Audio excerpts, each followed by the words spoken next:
Trilhas da Democracia de hoje debate os obstáculos políticos e técnicos à vacinação contra a Covid-19 no Brasil. Os nossos convidados são Fátima Militão, médica epidemiologista, pesquisadora da Fiocruz em Pernambuco e acadêmica da Academia Pernambucana de Ciências, e Eduardo Jorge, médico pediatra do IMIP e membro dos comitês de imunização contra o coronavírus no Recife, em Pernambuco. Fátima e Eduardo, sejam muito bem-vindos ao Trilhas da Democracia. É um prazer recebê-lo nesse momento tão importante e trágico da vida nacional brasileira, marcada por essa crise sanitária iniciada em março de 2020. Eu começaria perguntando, Eduardo, a você. Nós gravamos esse programa um dia depois do depoimento dado pelo ex-ministro da Saúde, Mandetta, à CPI, a Comissão Parlamentar de Inquérito do Senado, e me chamou a atenção, eu imagino que tenha chamado a atenção do público em geral, da população brasileira em geral, um trecho do depoimento em que ele afirmou que, num determinado dia, ele foi convocado a uma outra reunião. E quando ele chegou nessa reunião, salvo engano, no terceiro andar do Palácio do Planalto, ele se deparou com o texto de um decreto que não se encontrava timbrado, e que nesse texto desse decreto se fazia referência à inclusão na bula da cloroquina do combate, da eficácia do combate à Covid-19. A minha pergunta, Eduardo, é de que maneira todo esse processo de vacinação que acontece no Brasil sofreu a influência política, quando, na verdade, as decisões referentes à vacinação deveriam ser, antes de mais nada, definições técnicas. Então, eu te pediria para fazer uma espécie de histórico sobre quais os momentos que foram perdidos nesse nosso esforço de vacinação, chamando a atenção para o que houve de político e o que houve de técnico. Até esse momento mais recente, sobre a polêmica que envolve a não liberação pela Anvisa da vacina russa Sputnik V. Por favor, Eduardo. Agradeço o convite, é um prazer estar aqui conversando com o seu programa e a gente vai tentar estabelecer alguns pontos chaves. Todas as vezes que a política interfere na ciência, ela interfere de forma negativa. Na pandemia Covid, havia uma convicção que a única possibilidade de controlar essa pandemia era com a vacinação. Então, essa era uma certeza que tínhamos desde o início da pandemia. E o Brasil teve oportunidade de se preparar melhor, especialmente em relação ao quantitativo de vacinas.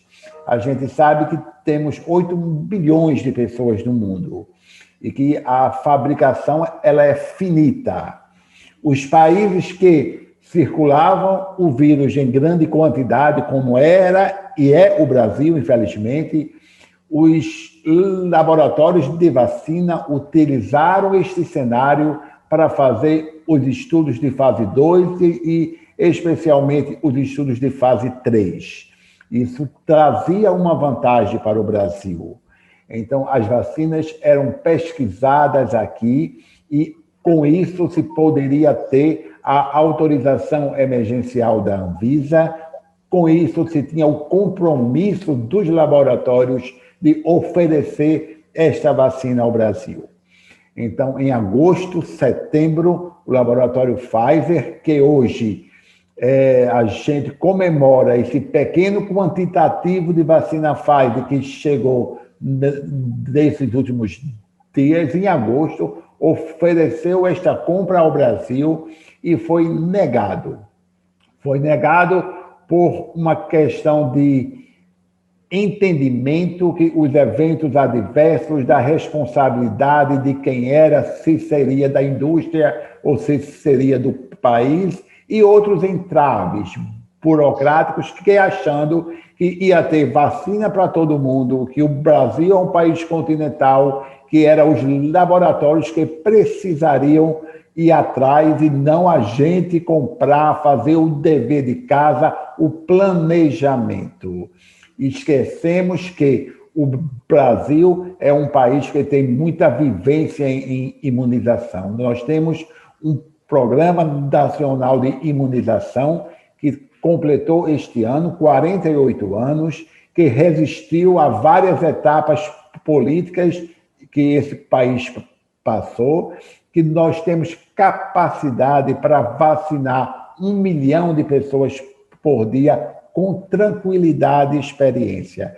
Então, essa expertise não foi devidamente aproveitada e a gente lamenta muito, porque a gente poderia hoje estar dando um exemplo para o mundo, porque as pessoas, isso sim, a capacitação técnica a gente tem em vacina, a gente sabe vacinar e vacinar bem. O que faltou foi a sensibilidade do governo federal, especialmente, em fazer o dever de casa, em comprar vacina, em negociar com antecedência. É impossível para um país deste tamanho, não produtor de vacina de forma de quantidade adequada, depender apenas de 1 ou 2 laboratórios. Então, a gente precisava ter aqui a vacina da Pfizer, da Moderna, da Janssen, da Coronavac, da AstraZeneca e da Sputnik. A gente precisava ter um leque de imunizantes que permitissem a gente avançar com esta vacina. Quando a gente vê os Estados Unidos já com 60% da população imunizada, e a gente, com todo esse esforço, pingando vacina, faltando vacina para a segunda dose, que isso é péssimo. Isso quebra a credibilidade das pessoas que tomaram. Então, e vacinando hoje 15% da população e sabendo que essa pandemia só será controlada quando a gente tiver um número que não é meio básico, mas é em torno de 70% a 80% da população imunizada. Portanto, a gente ainda está muito longe de chegar a esse patamar. Eduardo, só para complementar, então, você chama atenção para o fato de que houve, sim, ingerência política nesse esforço inicial, naquele momento preciso, do esforço inicial de aquisição de vacinas. Exato. Nesse momento atual, em que existe uma polêmica em torno da não liberação pela Anvisa da Sputnik V, você acha que permanece a ingerência política ou se destacam, na verdade, questões eminentemente técnicas que impediram, quer dizer, impedem a Anvisa de liberar a Sputnik V? Infelizmente, a gente percebe que a política ainda permeia uma certa interferência em tudo. Entretanto, em relação à Sputnik V versus a Anvisa, eu confesso a você que eu tinha toda a expectativa do mundo que a gente contasse com um imunizante a mais.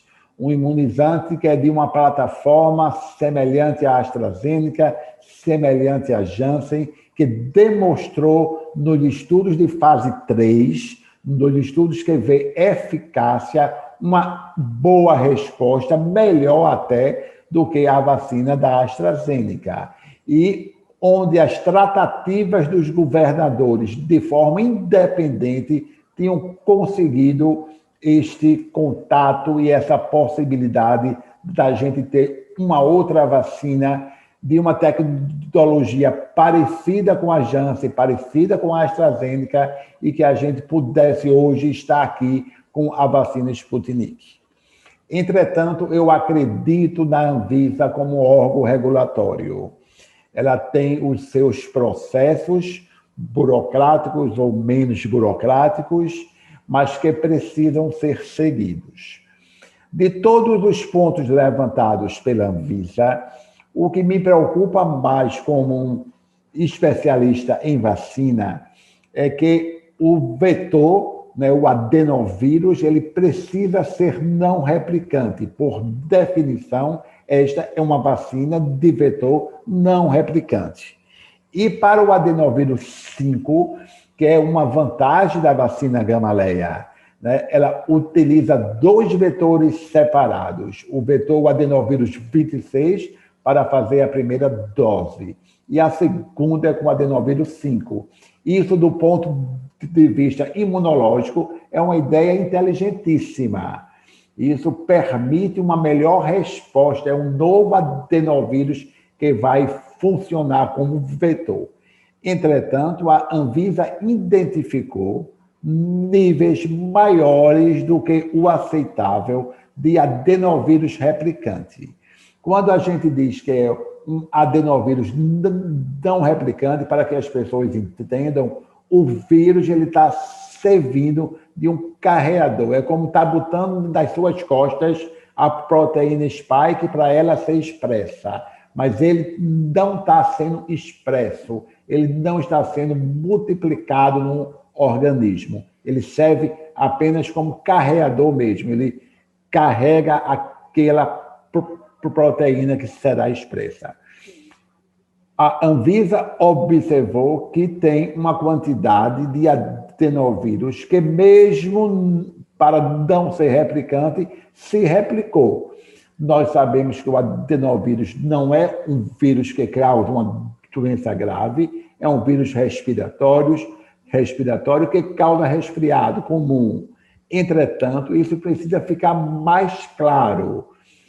O quantitativo de vírus replicante do adenovírus 5 é um quantitativo que precisa a Gamaleya responder e comprovar que não interfere na qualidade da vacina e não interfere na reatogenicidade, não dá mais eventos adversos. Então, se a gente tiver essa resposta da Gamaleya de forma mais clara, mais precisa, que a replicação acontece, mas é mínima e insignificante, ficaremos tranquilos em usar a Gamaleya.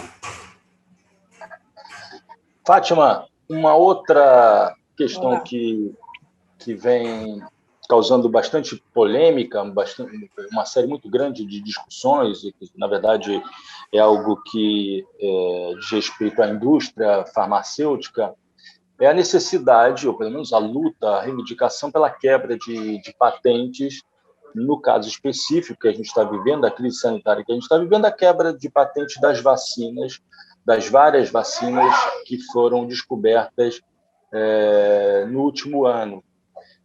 Não se trata aqui de fazer uma discussão jurídica ou então das relações do impacto da quebra de patentes, ainda que provisória, no campo das relações internacionais.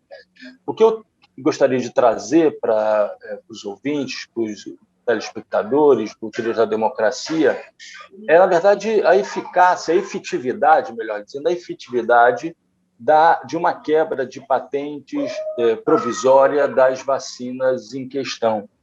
O Brasil se encontra hoje preparado para se utilizar de uma possível quebra de patentes das vacinas para aumentar o quantitativo da produção das vacinas contra a Covid-19? Olá, Mundaine. Olá a todos. Como o Eduardo falou e pontuou muito bem, nós presenciamos vários erros do governo federal, várias oportunidades perdidas de nos adiantarmos nas encomendas e compra das vacinas que começaram a ser produzidas a partir do ano passado, né, de agosto. Então, realmente, isso levou a essa escassez que estamos vendo aqui no país. Mas, para além desses enganos, né, desses erros, nós presenciamos internacionalmente uma escassez de vacinas, e essa escassez, para muitos, ela é artificial.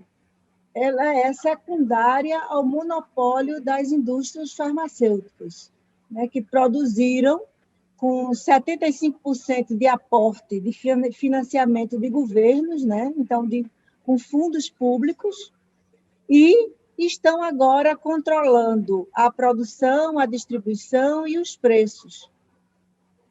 E nós sabemos que, se nós não tivermos cerca de 11 bilhões de doses de vacinas para imunizar mais ou menos 70% da população mundial, nós não vamos poder controlar a pandemia.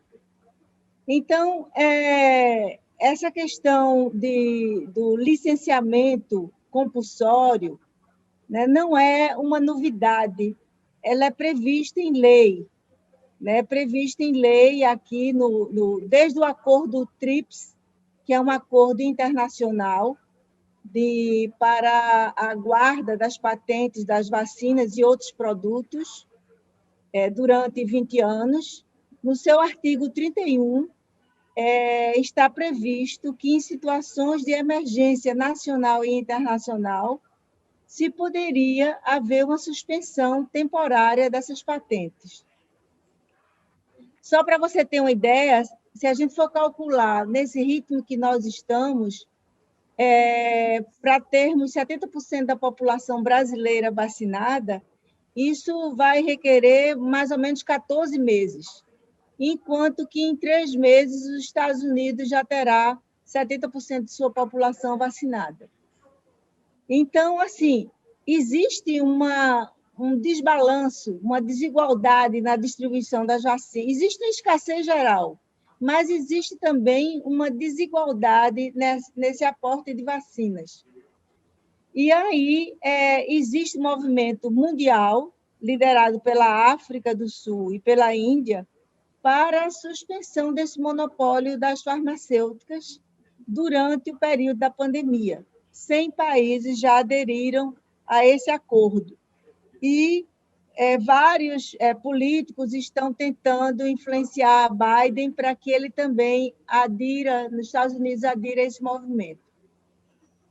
Aqui no Brasil, esse movimento para o licenciamento compulsório, ele já é também previsto na Lei de Propriedade Intelectual, no seu artigo 71, é previsto em situações também de emergências nacionais. E existem 2 projetos de lei, um no Congresso, que é o 1462, que tenta um aditivo a uma lei já existente, para que acelere e desburocratize esse processo. E, na última quinta-feira, foi votado no Senado o substitutivo do projeto de lei 12/2021, que também segue nesse mesmo sentido. Então, a sua pergunta de qual é a efetividade desse substitutivo de projeto de lei ter sido votado e aprovado, eu diria que a gente tem que pensar que nós vamos estar num processo de médio e longo prazo com a produção dessas vacinas. Não é só esse ano que vamos estar vacinando contra a Covid. Esse é um processo que vai ser longo e nós precisamos fazer isso. Lá atrás, em 2007, eu era do movimento de pesquisa da AIDS e TB, e nós vivemos uma suspensão de patentes do efavirenz, que passou a ser produzido depois no Brasil. Então, nós podemos ter como impacto dessa aprovação, né, se for também aprovado no Congresso, e se o Ministério da Saúde encampar, nós poderemos também não só começar a pensar em que plantas vão ser produzidas essas vacinas, a gente sabe que a Fiocruz já está comprometida com a AstraZeneca e o Butantan com a Sinovac, mas poderemos ter outros institutos de pesquisa. Tem um instituto de pesquisa na Universidade Federal de Minas Gerais, que também está se candidatando a ser uma planta de vacinas. Nós podemos também, se permitirá também importar. Então, podemos importar genérico do Remdesivir, que é uma medicação também que foi aprovada inclusive pela Anvisa aqui no Brasil, para ser usado em pacientes graves com Covid. Então, se esse licenciamento compulsório for bem sucedido, nós poderemos também importar esses genéricos. Então, não é só a produção, nós podemos importar genéricos de vacinas que podem ser produzidas na Índia, por exemplo. Então, esse argumento de dizer que nós vamos sofrer uma retaliação, ele não é consistente, porque a Índia é um país que está produzindo aí os genéricos de vacinas e de medicamentos e não está sofrendo nenhuma retaliação. Nós não sofremos retaliação lá atrás, quando suspendemos as patentes do efavirenz. Então, isso aí vai ter muito benefício a médio e a longo prazo. E sem falar que isso vai ter um poder de pressão nas negociações, né? Então, depois que nós tivemos a suspensão temporária da patente do efavirenz, no Brasil, as medicações para a AIDS eles foram negociadas com mais facilidade. Então, isso também tem um poder de pressão nas negociações. Então, eu acredito que não tem nada ilícito nesse movimento, ele é lícito e ele é adequado, dado que a gente está vendo aí que vamos ter que lidar com essa pandemia ainda por um bom tempo. Eduardo, voltando à questão da vacinação, eu queria que você abordasse, como especialista que quais são os impedimentos para a vacinação em gestantes, né, de pessoas com comorbidades, e, por fim, né, se existe a possibilidade de, em algum momento, a médio prazo, a longo prazo da epidemia da Covid, as crianças começarem a ser atingidas e passarem a ser um grupo de risco quando a vacinação em adultos tiver alcançado um percentual bastante elevado. Então, ótimas perguntas. Vamos lá, vamos começar com as grávidas e as puérperas. Elas foram, sim, incluídas agora no plano de vacinação, na fase 1 e na fase 2. Recife, particularmente, começou a imunização de todas as grávidas, mesmo sem comorbidade. E por que essa preocupação tão grande? Vamos chamar da primeira onda. Nós não observamos um quantitativo tão grande de mulheres grávidas acometidas. O IMIP é o centro de referência para as grávidas com Covid. E na primeira onda era uma incidência relativamente baixa. Com a variante P1, eu acredito que seja ela, o comportamento mudou completamente. Hoje, a gente tem uma quantidade de grávidas acometidas e com consequências. Especialmente a prematuridade é uma coisa muito comum das mulheres que têm Covid no final da gravidez.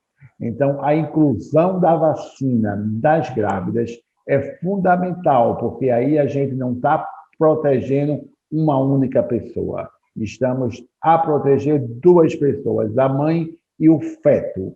E é fundamental a vacinação das grávidas. Então, o Estado como um todo começou com a vacinação das grávidas com comorbidade, né, que é a hipertensão, a diabetes, e Recife, todas as grávidas. A gente, esta semana, o Estado recebeu Pfizer, que é uma vacina que foi usada muito nos Estados Unidos e, com isso, teve a experiência de mais de 30 mil grávidas que usaram sem saber que estavam grávidas e que foram acompanhadas e verificou que foi uma vacina efetiva e especialmente segura na grávida. Então, já respondendo também às pessoas que estão assistindo, né, para a vacina Covid, não há aquela preocupação de só usar a partir do primeiro trimestre. Eu acho que a gente tem hoje respostas da vacina Pfizer, especificamente, que podemos usar em qualquer época da gravidez e que todas as grávidas precisam ser imunizadas. A variante P1 ela trouxe esse comportamento de maior agravamento das pacientes grávidas. Em relação à vacinação da criança, então a Pfizer também, na próxima semana, está para sair pelo FDA a autorização para uso dos 12 aos 15 anos. Então, já saiu o estudo e provavelmente será autorizada também de 12 a 15 anos. A gente tem sido poupado das formas graves das crianças, diferente de outros quadros respiratórios, onde as crianças e os idosos, como a influenza, a gripe, acometem esses dois grupos com gravidade. Covid, ela acomete as crianças, mas de forma mais branda. Esta é uma certeza. E aí tem várias explicações para isso.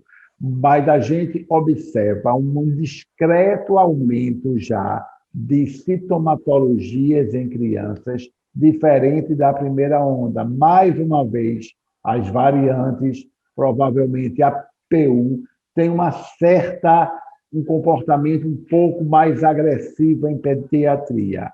Ainda não comparável com o adulto, a maioria continua fazendo quadros assintomáticos. Mas a gente tem a convicção que, por ser um vírus respiratório, que a criança desempenha um papel na transmissibilidade. Quando a gente imunizar a população adulta, a gente vai sim precisar ampliar para vacinar as crianças.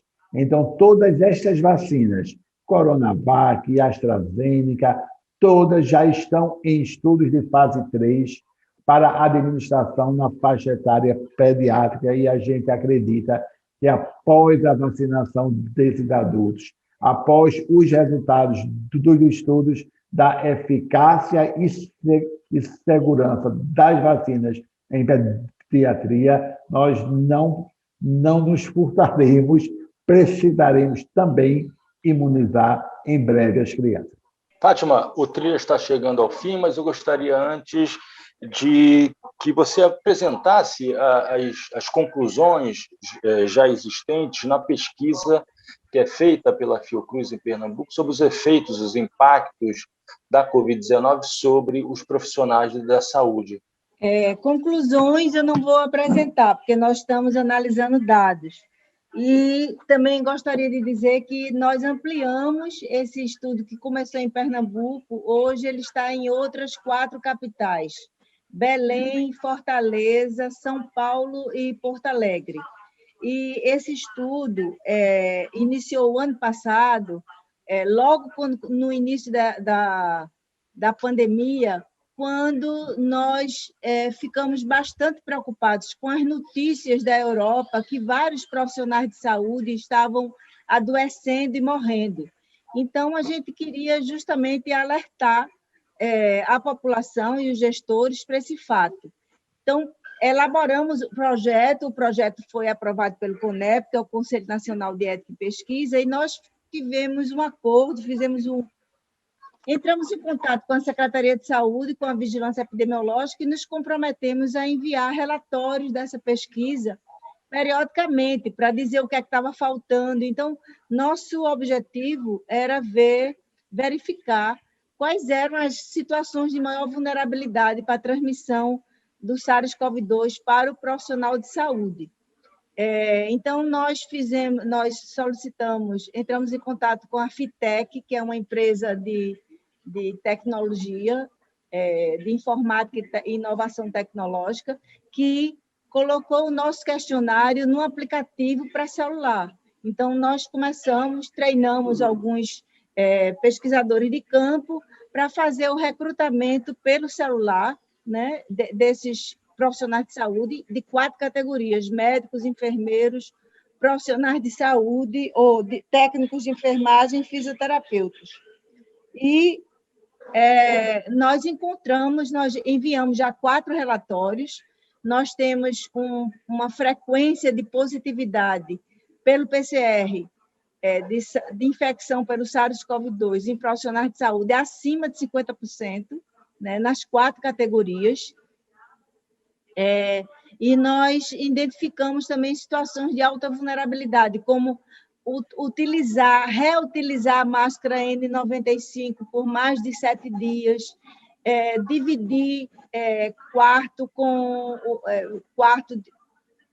muito pequeno, né, de pequenas dimensões, com outros profissionais de saúde, durante o sono, né, durante o repouso, que você fica sem máscara. Então, várias outras situações. E também estamos encontrando também uma frequência muito alta de estresse, insônia, né, de traumas e de depressão entre os profissionais de saúde. Então, nós enviamos esses relatórios e estamos analisando os dados para tornar público os nossos resultados. E a situação realmente é muito delicada. Os profissionais já teve várias tentativas de suicídio, né, de depressão, porque se nós estamos cansados com a pandemia, estando trabalhando em casa, imagine quem tem que sair 3 ou 4 vezes por semana para dar plantão no UTI, numa emergência, que é pior ainda do que UTI, porque você não sabe o que é que vai receber, né? Não sabe que tipo de paciente vai chegar. Então, muitas vezes, você tem recém-formados, né? Médicos muito jovens que não tiveram ainda a oportunidade de fazer uma residência médica, de amadurecer, e estão dando plantões em urgência, em UTIs, técnicos de enfermagem também, que trabalham em vários hospitais. Então, a situação não é nada boa, tanto do ponto de vista do risco psicológico, do risco de acometimento físico, de infecção, como também de acometimento de doença mental, de perturbação da saúde mental. Nós teríamos ainda muitas questões a discutir aqui, Fátima, Eduardo, mas o nosso tempo acabou e o Trilhas da Democracia volta na próxima semana, sempre debatendo temas pertinentes à defesa da democracia e dos direitos humanos. Até lá!